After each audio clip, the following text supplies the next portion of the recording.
everybody and welcome back to my channel. I hope you are all well. I cannot believe it is the 1st of March. A completed pages video is coming, just not quite yet. I've got some other things I wanted to share with you today. So I'm just going to do a couple of book flip throughs and then a review of a book an artist has sent to me.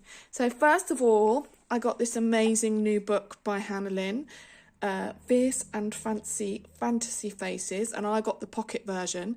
I really like the pocket size versions. They just feel so much easier and quicker for me. Lovely front cover, very colourful. It's got the usual kind of little pictures in the front with what she's called them, which is really nice. So I'll just have a quick flip. So you get a normal line art version and a grayscale version. I'm sharing this book with my daughter and she's bagsied all the grayscale versions. I was like, well, that's not fair. But she's really enjoying colouring this. So she's done this one, which I think she's done an awesome job on. Yeah, she didn't put the paper in, so there's a bit of a transfer of alcohol markers. She likes this one with the fox. I mean, that's just stunning, absolutely stunning. And it's got the normal in the pocket size, these little thin borders around the outside. She's done that one. I think that one looks awesome as well. She did that with a reference picture as well. Yeah, so that's that. And my brother's calling me. There's a real mix of things in here. So I think this is quite unusual for Lynn, from what I've seen, to have kind of straight point hair like that. So yeah, love this one. Absolutely love it. And the grayscale is so pretty. But I'll just have to try and get that in my own version. So yeah, I'm doing very quick. This one's like, reminds me of an evil, like Snow White queen, but I can imagine the fur on that one. This one is super cute. We both like this one, like Mushroom Girl or Dracula. Lovely. That'll be a Halloween picture for me, I think. There's another one with a dragon, which is also really cute. I love the grayscale on that one as well. We've got a mermaid. The little shells. There's a bra. Somebody with a sword. Love these little braids in the hair. And I did this as part of my completed pages for February, but I'll share that a little bit further. It just reminds me of Tinkerbell. Got a bit of transfer on that one as well. I don't think I put enough paper underneath. Love this one. This just reminds me of the Snow Queen. Lots of jewels in that one. I like the flamingo in the back. It's quite random.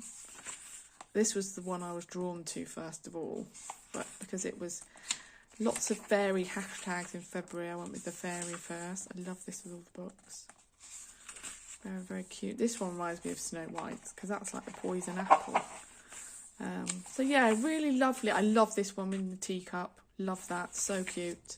I love this hair. This one with the snakes I'm a bit scared of.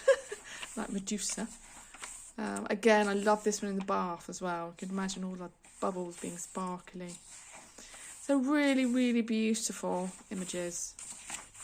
Really beautiful. So yeah, that is Lynn's Fierce and Fantasy Faces. I can't say it, I'm really struggling. So this is the book that was sent to me by an Italian artist, Carla Teschi, she's called. She wanted me to review her colouring book, and it's Monuments of Italy, so it's real life buildings. So that's how thick it is. It's quite a simple cover. I don't find it terribly appealing, the cover, if I'm honest. I like the fact that it's, green, white and red, which marks the Italian flag. So it's an Amazon printed paper. What I really like are these quite intricate borders around the page. It's got a little introduction from the artist at the beginning, which is really lovely. And again, this intricate page goes all the way through the book. And then each image, it gives you a brief description of what the image is, a little bit of the history around it. And I really, really like that. I think that's absolutely fabulous. One thing I would say, though, is that, you know, this image is one-sided. And if you were going to colour it in markers, which I would on Amazon printed paper, it is going to go through and bleed onto that writing. So if you want to preserve the writing, you'd have to use it in pencil. Now, when the artist asked me if I'd review her book on my channel, I said, yes, of course. And I had a look at the colouring book. I said, but it's not really... I don't tend to colour real life buildings or kind of real life things. It's not really my thing. I said, but I'd happily review it on the channel. There are some images that are just not me at all, but there are some I can really imagine would look fabulous coloured. So there's a real mix of kind of external and internal buildings. When I looked through it, I was kind of like, I couldn't tell whether it was hand drawn or whether it was computer generated, and that bothered me a little bit.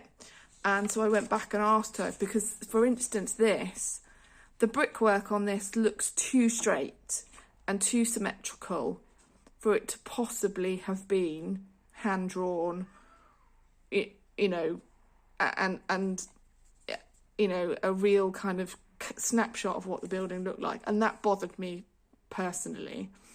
And she did say that actually she drew most of this on an iPad, but then when it printed out, it didn't come out so well.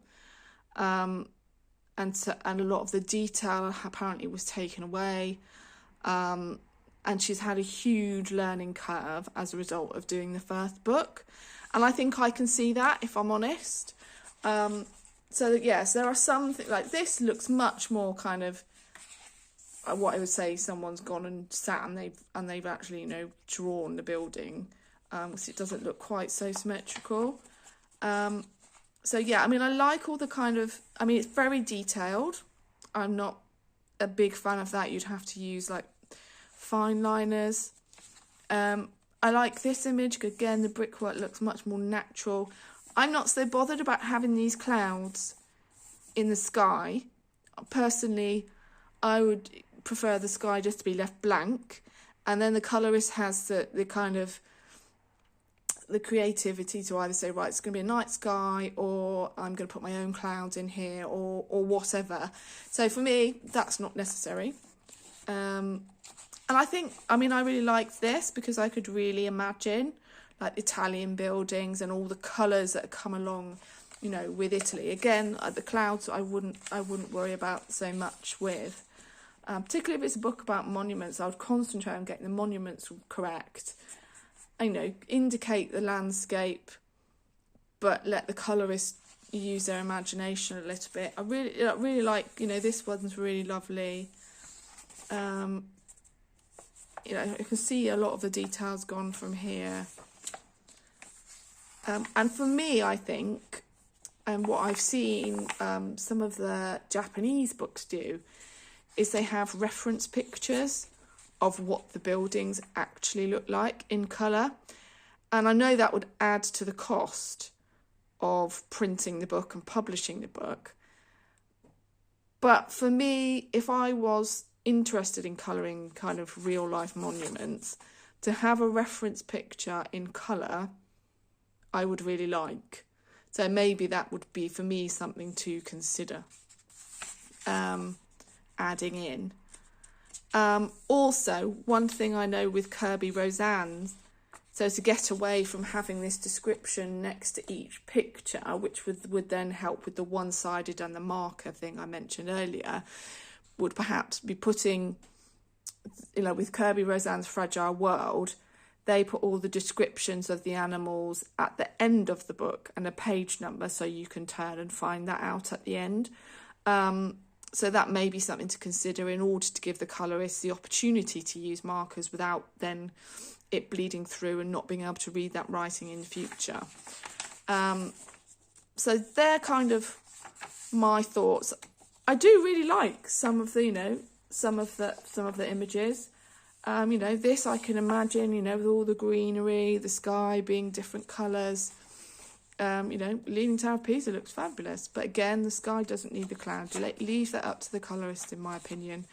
You know, others may completely disagree with me, but that's how I feel personally. I love this. I completely can imagine this as, you know, the beautiful balcony in Verona for Juliet's house, and that's what it is. You can absolutely see that from the image. So yeah, so some of them I really, really love, and some of them are just not for me. But I was very honest with the artist about that. You can buy this on Amazon Italy, and that's where she shipped it to me from. And she was very, very sweet and gave me a gift as well from my Amazon wish list, which I said she didn't need to have done. But I'm very, very thankful for that. So thank you so much. That was very, very sweet of you. And see, this is just gorgeous, but there's so much detail that would hurt my eyes, and I'd get frustrated, and not being, you know, potentially able to do it justice. So yeah, let me know your comments on there if you've got any good advice or things you'd like to pass on to the artist. Nice comments, please, because, you know, she asked me to give an honest review. I feel I've done that. I was very honest and said, you know, colouring real life monuments isn't for me, but I was happy to kind of give her help in the right direction for her next one. So kind comments, please, if you are going to comment. So that was that one. Then I got a couple of new Morgan O'Brien colouring books. I got the new springtime colouring book. This is so cute. So in this, it's, you know, Matchstick Mouse, so cute. There are lots and lots of friends that Matchstick Mouse plays with. So we've got hedgehogs, got a duck. So cute. Love this one. Look at those, the little chicks. It's just so cute. I love this hot cross buns, and not wearing the little witch's hat, wearing a chef's hat. That's so cute. What else have we got? Oh, spring cleaning. Yeah, very apt for spring.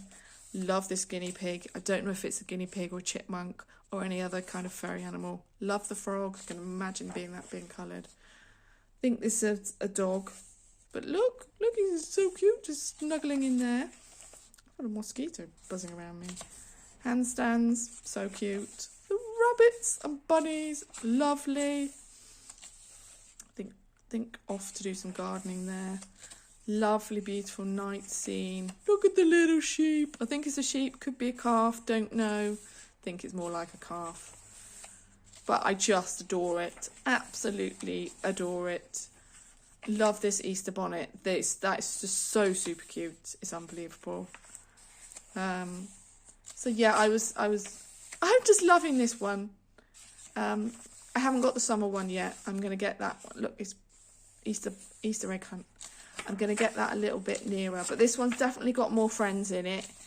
Lots of cute furry animals. Look, there's the lamb. So the other one must be a calf. Don't know how I'd colour a lamb anyway. Might make it a black lamb. But lots of blossoms, lots of flowers. Look, he's having, I can't remember if it's a he or a she. Do tell me in the comments, because I can't remember. Love that one as well, with all the cake. Oh, it's just adorable.